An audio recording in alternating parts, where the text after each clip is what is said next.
नमस्कार। बिहार उदय न्यूज के digital platform पर आपका स्वागत है। देखिए, पर्यटन मंत्री बिहार सरकार के साहेबगंज के विधायक राजू सिंह जी यहाँ पर आए हुए हैं एक श्राद्ध कार्यक्रम में। उन क्या कहते हैं, बिहार उदय न्यूज से बात करते हैं, उनकी बातों को हम सुनवाते हैं और तमाम सवाल जवाब क्या कहते हैं राजू सिंह जी सीताकुंड के विकास का तमाम सवाल जवाब होंगे। तो चलिए उनको सीधे जोड़ते हैं। स्वागत है, अभिनंदन है। तो आपके अटल विभाग को देख रहे हैं, बड़ी माती कृपा आपकी हुई है कि आपने सीताकुंड के विकास के लिए 13 करोड़ 10 लाख रुपए की राशि आपके यहाँ से दी गई। अभी तक इसका शिलान्यास नहीं हो सका है। जैसे हम लोगों को सूचना है विधायक जी के द्वारा कि कथा से इसका शिलान्यास किया जाएगा। तो सर ये कब तक? नेक्स्ट वीक में देखिए, सबसे पहले तो जिस धरती पर मैं आया हूँ यहाँ पे आज एक शोक संपन्न परिवार में सांत्वना के लिए आया हूँ। यहाँ मेरे छोटे भाई जो साहेबगंज के प्रमुख हैं, उनके ससुर जी का स्वर्गवास हुआ, वहाँ आया। लेकिन यहाँ मैं पहले भी आया और यहाँ के लोगों ने मुझे पहले भी मदद किया है। इस पंचायत से लगभग 100% वोट मेरी वाइफ यहाँ से चुनाव लड़ी थी तो मिला था, मुझे याद है।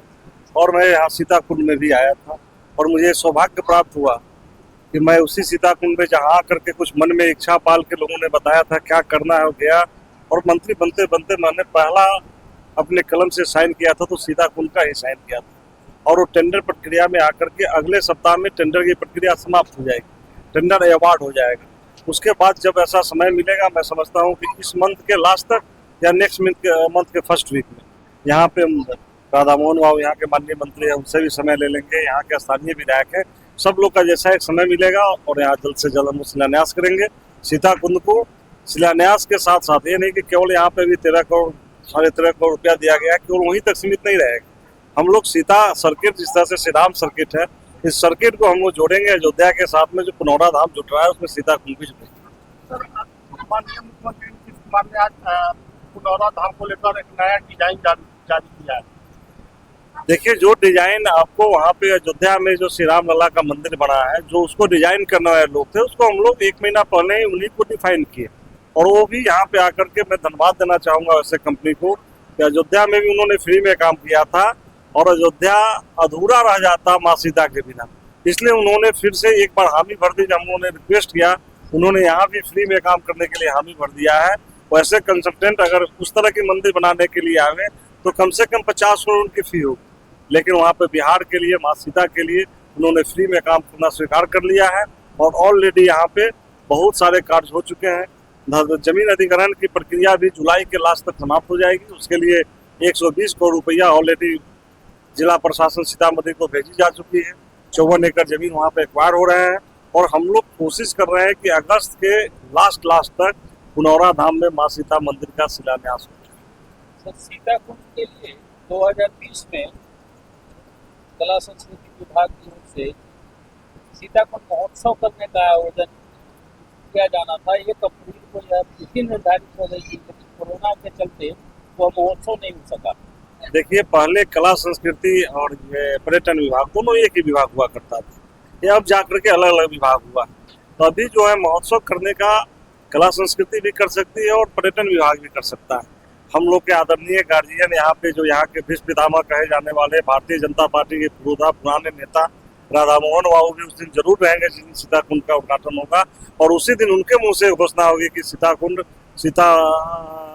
के जगह पे किस डेट को यहाँ पे पर्यटन विभाग के द्वारा हो या कला संस्कृति विभाग के द्वारा हो, किस दिन यहाँ पे महोत्सव मनाया जाएगा, ये उसी दिन घोषणा होगा। बहुत बहुत आभार सर। एक और सवाल है सर, माननीय मुख्यमंत्री नीतीश कुमार जी के द्वारा कल पेंशन को बढ़ाकर 1100 रुपये किया गया।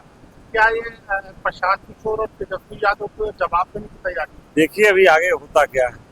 15 अगस्त में लाल किले के प्राचीर से प्रधानमंत्री जी अभी ही जितना हिंदुस्तान के लिए कर दिए हैं कि हिंदुस्तान का कोई भी परिवार प्रधानमंत्री के कोष से, प्रधानमंत्री के द्वारा जो दिया जा रहा है हिंदुस्तान के पब्लिक को, कोई परिवार बाकी नहीं है। आने वाले समय में अभी हुआ है, घोषणा हुई है 400 के बदले 1100।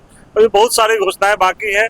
हमारे प्रधानमंत्री घोषणा करेंगे तब अच्छा लगेगा। ऐसे हम लोग जान रहे हैं हम लोग नहीं बता पाएंगे। घोषणा प्रधानमंत्री घोषणा के बाद 2025 में 225 सीटें। ये हम लोग का संकल्प है। 2025 225 फिर से नीतीश। दावा कर रहे हैं कि महागठबंधन इस पर सरकार बनाएगी। क्या मुकेश कहेंगे सहनी आप? जी की भी अपनी इच्छा है कि मैं भारतीय जनता पार्टी में आ जाऊं, और भारतीय जनता पार्टी उनका स्वागत करने को तैयार है, लेकिन उनकी महत्वाकांक्षाएं इतनी बड़ी है जिस महत्वाकांक्षा के आगे सब कुछ फेल है। और आरजेडी के साथ रखेगा। आप देख लीजिए, आरजेडी खुद 25 सीट पे नहीं जा रही है, तो नीतीश जी तो साफ है, मुकेश जी तो साफ है और साफ ही हो जाएंगे। तो क्या ये 8 आप सीटों मानना का चाहते दावा यही है क्या कि एनडीए में आने का, इन 7 सीटों का दावा ठोक देगा? और एनडीए में आने का, एनडीए चाहती है सर्ववर्ण सब जाति को। मुकेश सहनी जी भी नेता हैं, अपने समाज के नेता हैं, समाज का नेतृत्व करते हैं, समाज के आर्थिक उत्थान की बात करते हैं। हमारी पार्टी जरूर उनको सम्मान दी है और सम्मान देने की बात रखती है। तो क्या मुकेश जी दबाव की राजनीति बना रहे हैं एनडीए पर?